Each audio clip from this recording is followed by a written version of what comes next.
You know, I've been hearing more and more about a thing called fake news. Fake news. I've seen people destroyed, and I think it's very unfair.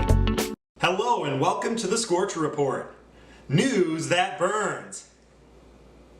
You're supposed to say, oh, Rich is not here. Oh, this is highly unorthodox. I guess I have to do this by myself. I'm Pedro Santa Cruz. Let's get started with some local news. Tanque Verde Falls, known for its gorgeous canyon trails, pristine rocky waterways, and preponderance of elderly male nudists, was closed Sunday because of a traffic hazard in the road.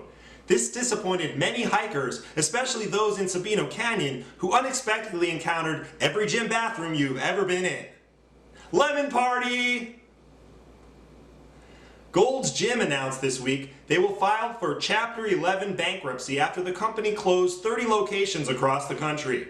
Just like 90% of their customers, they're giving up on their gym 3 months after New Year's.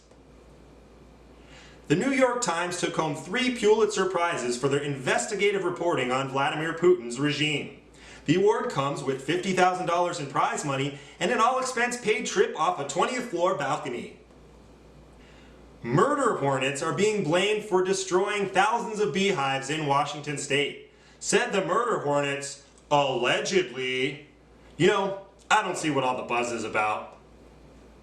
Oh, and now it's time for Keep Tucson Sketchy sports reporter Charles Itfarr. Take it away, Chuck. The world is in dire times, facing an uncertainty that it hasn't seen since 1918. Citizens everywhere are in a deep panic, wondering what the next steps are and if we should even trust those that are in power. Of course, I'm talking about the complete shutdown of professional sports everywhere. The NBA, NHL, and even NCAA had to pause their seasons just weeks before the playoffs began. Now, who would have thought that the only March Madness we get to watch this year would be teaching our pet goldfish Chloe how to shake? Our sports are locked down, but at what point in their seasons will they overcome this hurdle and jump back in?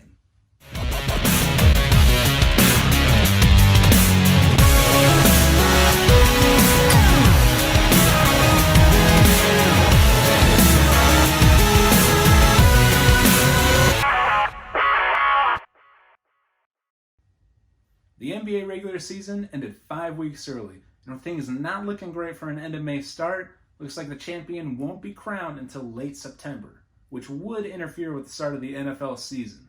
And you know what? We all know the NFL owners are greedier than a family of 8 at Golden Corral and wouldn't even dream of splitting viewers with the NBA. Therefore, I propose eliminating the remainder of the regular season and taking the 5 teams that have clinched a playoff spot and make them play against the top-ranked teams in the NFL in a game called Sockby, a combination of soccer and rugby inside Yankee Stadium. But wait, there's more. The winner of that has to choose a player from their team to fight Conor McGregor in the octagon. Now, will we finally see LeBron James beat the gold coins out of a leprechaun? Dear God, I hope so. Are you kidding me? That'd be such a better matchup than the Floyd Mayweather versus Conor McGregor fight we were promised would be the fight of a lifetime, but was the fucking fight I've ever seen. And what was that bullshit about Pacquiao and Mayweather? Everyone anticipates these fights to just be the top, and they never are, and it's bull. Well, there you have it, Rich and Pedro. This is the only logical way the NBA season can resume once this all blows over. Now, if you'll excuse me, I just heard about something called the Marble Olympics. I'm going to study it and create the first fantasy league. And I can tell you right now that Orangey from the O Rangers will be the consensus #1 pick. So polish up your mashers, everybody. Chuck out. Thanks, Chucky. Sounds like some killer action. If my bookie Roger is watching, I'd like $6 grand against the O Rangers to cover the spread. And parlay that onto Zebo Watson to win the Fort Lauderdale Tournament of Jacks. Can't you feel the May madness? Well, anyways, thank you for joining me, Pedro Santa Cruz, on the Scorcher Report. No thanks to my buddy Rich. Who knows what happens to him? Hopefully he's okay. You know, I've been hearing more and more about a thing called fake news. Fake news. I've seen people destroyed, and I think it's very unfair.